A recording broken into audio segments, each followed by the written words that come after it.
What is the value of this first edition Charizard? If you said B, you'd be correct. But a year from now, the answer might be A, or maybe even C. Pokemon card values change all the time, so I'm going to teach you by the end of this video how to properly value your cards. I've got 3 examples from easy to very difficult, so you should be able to accurately value any card you come across. Oh, but this is fake.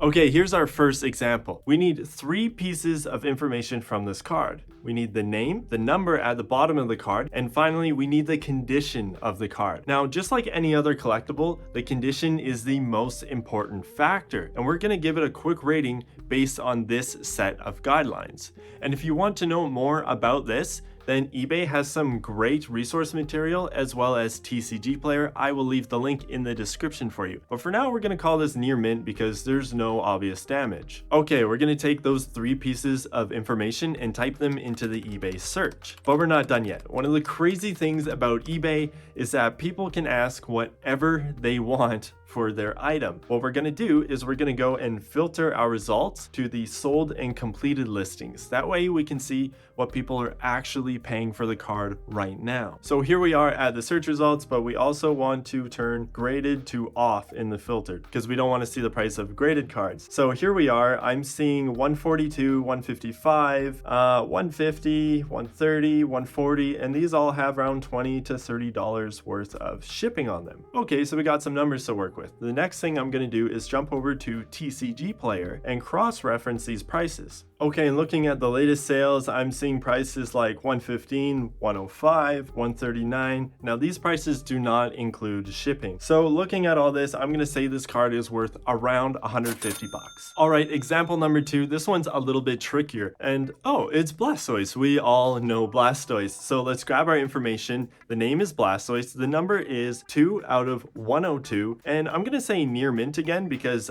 this is pack fresh and has no visible damage. Now looking at the search results, something isn't quite right. I'm seeing prices from $7 all the way up to a couple hundred. So let's have another look at that card. Okay, now I see that there is a stamp on it. It's a Pikachu and it says 25. So this card is actually from the 2021 Celebrations set.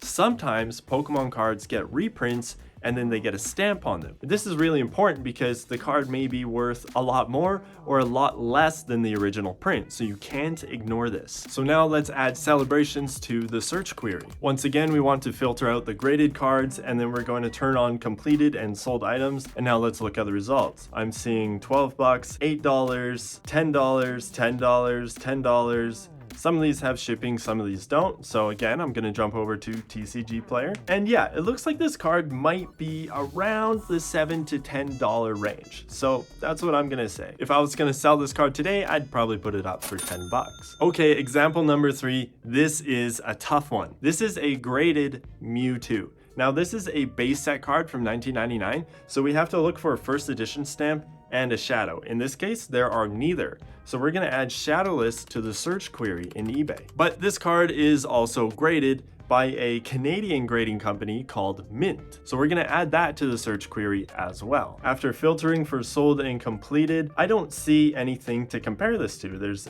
nothing sold recently. So now our only option is to compare this to a PSA graded card, a PSA 8. And this should be okay because Mint grades harsher than PSA. And I should mention, the value isn't going to be as high as a PSA card. Mint has only been around for 8 years and they don't have the reputation. Therefore, their grading service doesn't add the same level of value as PSA. So here we are looking at the search results for a PSA 8 shadowless Mewtwo, remember not first edition, and I'm seeing results in the 260 to 270 range. So let's say this card is worth around 265. Now remember, this is not PSA, this is Mint. So I did some calculations off screen, and Mint cards usually sell for around 60% of what a PSA equivalent would sell for. So let's subtract 40% off of that. That means this right here is worth around 160 bucks. I told you this one would be tough. Okay, a quick recap. You want the name,